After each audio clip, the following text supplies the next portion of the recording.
अपनी मां को गुंडों से बचाने के लिए लड़की ने रोते हुए अपने दिवंगत पिता की फोटो तोड़ दी और उसके पीछे लिखा नंबर डायल किया। दूसरी तरफ 3 खौफनाक दिखने वाले आदमी बैठे थे जिन्होंने पहले इसे धोखा समझा, लेकिन जैसे ही लड़की ने अपने पिता का नाम बताया बेंजामिन, तीनों हैरान रह गए। असल में बेंजामिन वही बड़े भाई थे जिन्हें वे सालों से ढूंढ रहे थे। चारों कभी एक साथ लड़ने वाले साथी थे जो कंधे से कंधा मिलाकर लड़े थे। सालों पहले उनके बड़े भाई ने उनके पीछे हटने के दौरान एक विस्फोट में अपना हाथ गंवा दिया था, जिससे उन्हें जल्दी रिटायर होकर घर लौटना पड़ा। 10 साल बाद बाकी तीनों ने बड़ी सफलता हासिल कर ली थी। दूसरा भाई एक कंपनी का चेयरमैन बन गया, तीसरे ने सिक्योरिटी कंपनी शुरू की और चौथे ने ऑटो रिपेयर की दुकान खोल ली। इन 10 सालों में वे अपने बड़े भाई को हर जगह ढूंढते रहे, यहाँ तक कि कई बार उसके गांव भी गए, लेकिन उन्हें नहीं पता था कि वह अपनी पत्नी के साथ शहर आ गया था बेहतर जिंदगी की तलाश में और बाजार में सब्जी की दुकान चला रहा था। उसने सोचा था कि जब उसका काम थोड़ा स्थिर हो जाएगा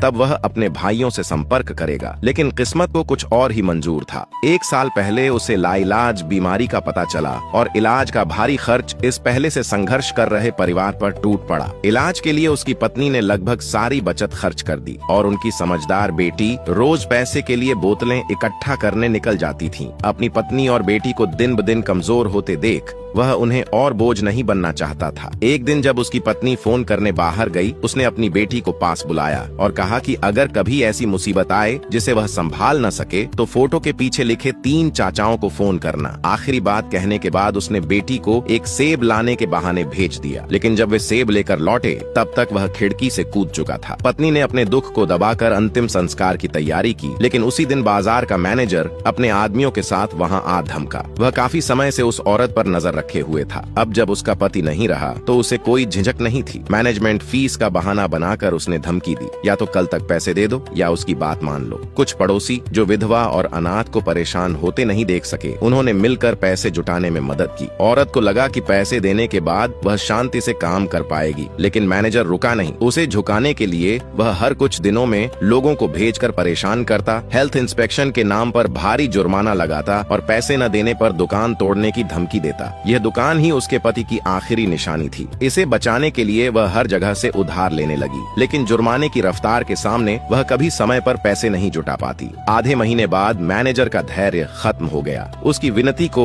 नजरअंदाज करते हुए वह अपने आदमियों के साथ दुकान तोड़ने आ गया। जब लड़की ने अपनी मां को गुंडों के हाथों पिटते देखा तो उसे अचानक अपने पिता की आखिरी बात याद आई। उसने फोटो तोड़ी और पीछे लिखा नंबर डायल किया। फोन उठाने वाला दूसरा भाई था, एक ऐसा आदमी जिसके दोनों तरफ कानून और गैर कानून में संबंध